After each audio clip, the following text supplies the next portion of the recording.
C'était un après-midi froid et nuageux dans la charmante ville de Bordeaux, en France. Les feuilles d'automne, teintes de teintes dorées et rouges, dansaient au gré du vent, créant une douce symphonie qui remplissait les rues pavées. L'air était empli d'un parfum terreux et frais, typique des saisons de transition, tandis que les lampadaires commençaient à s'allumer, jetant une lueur accueillante sur les façades des vieilles maisons. Dans un majestueux manoir dont les murs de pierre et de bois ont gardé des secrets pendant des générations, le millionnaire Jean-Luc Moreau, homme d'affaires prospère et influent, gisait dans son lit, visiblement affaibli par une maladie en phase terminale. Le manoir, avec ses vitraux colorés et ses tapisseries détaillées, témoigne de la richesse et de l'histoire de la famille Moreau. Cependant, toute cette splendeur semblait perdre de son éclat face à l'inévitabilité de l'approche de la mort. Jean-Luc, un homme de 70 ans aux cheveux grisonnants et aux yeux toujours brillants, était entouré d'opulence. Les rideaux de velours rouge, les meubles en acajou sculptés et les étagères remplies de livres rares reflétaient une vie de luxe et de réussite. Cependant, la richesse matérielle ne signifiait pas grand-chose dans ces derniers jours. Son esprit était rempli de regrets et de désirs inassouvis. L'un des plus grands regrets de sa vie a été d'être séparé de sa fille, Camille. Il ne s'était pas parlé depuis des années en raison d'un désaccord irréparable, d'un combat qui a commencé pour des raisons qui semblaient désormais insignifiantes, mais qui s'est transformé en un gouffre infranchissable.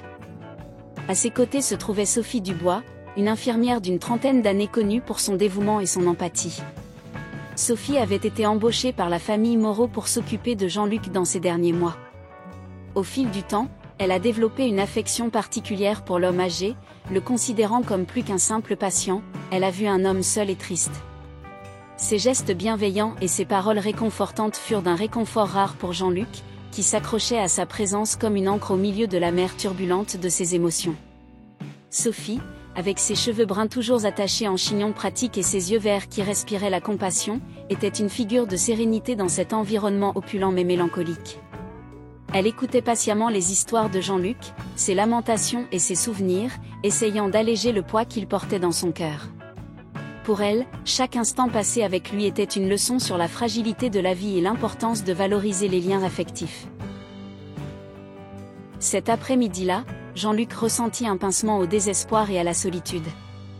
Alors que la mort approchait à grands pas, il aspirait à une dernière chance de rédemption, une opportunité de ressentir l'amour et le pardon de sa fille. En regardant Sophie, ses yeux étaient remplis de supplications. « Sophie, » commença-t-il d'une voix faible et rauque, « pourrais-tu faire quelque chose pour moi ? Je sais que quelque chose est inhabituel et peut-être injuste à demander. » Sophie s'approcha, lui tenant soigneusement la main. « Bien sûr, monsieur Moreau. Je ferai ce que je peux pour vous aider. » Jean-Luc inspira profondément, sentant le poids de la demande qu'il s'apprêtait à formuler. Pour un jour, juste un jour, pourrais-tu te faire passer pour ma fille Camille ? Je veux sentir qu'elle est là, je veux lui demander pardon et lui dire au revoir. Sophie fut surprise par cette demande. Je n'avais jamais reçu quelque chose d'aussi émouvant et personnel de la part d'un patient auparavant. Cependant, voyant la douleur dans les yeux de Jean-Luc, elle ne pouvait refuser. Si cela peut apporter la paix à votre cœur, je le ferai, monsieur Moreau.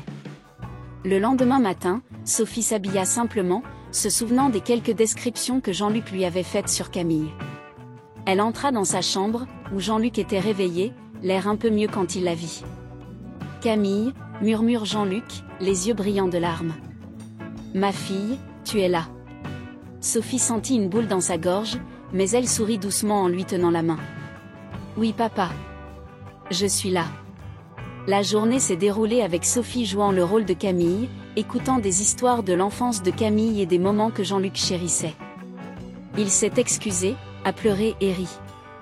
Pendant un instant, les fardeaux du passé semblaient légers et lointains.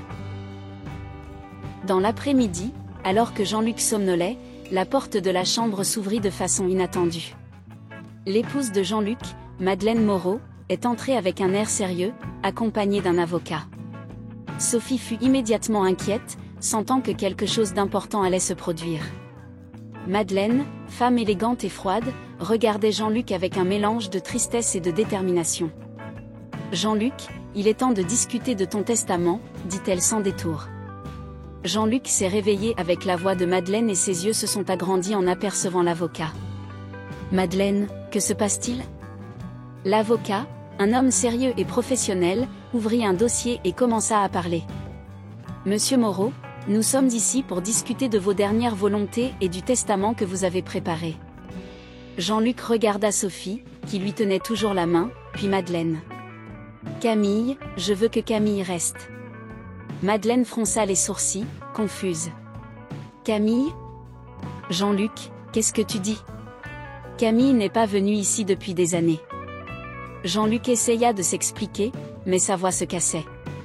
Sophie, consciente de la situation délicate, décide d'intervenir.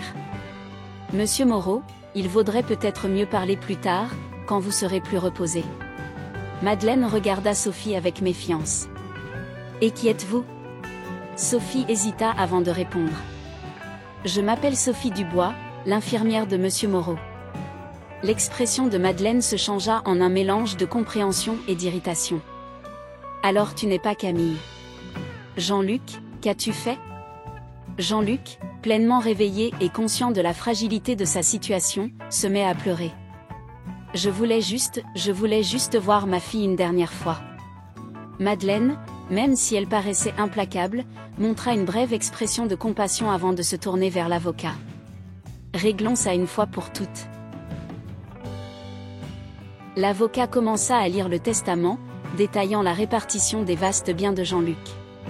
Cependant, quelque chose de surprenant a été révélé. Jean-Luc avait procédé à des changements de dernière minute, léguant une partie importante de sa fortune à une association caritative au nom de Camille, en signe de réconciliation. Madeleine était furieuse. Vous avez fait ça sans me consulter? Après tout ce que nous avons fait ensemble? Jean-Luc, avec le peu de force qui lui restait, regardait Madeleine.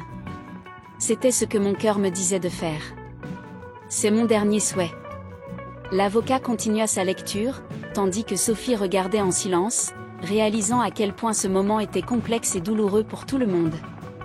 Lorsque le document fut enfin signé, Jean-Luc parut soulagé, quoique visiblement épuisé. Plus tard dans la nuit, Sophie se tenait à côté de Jean-Luc, qui semblait en paix pour la première fois depuis longtemps.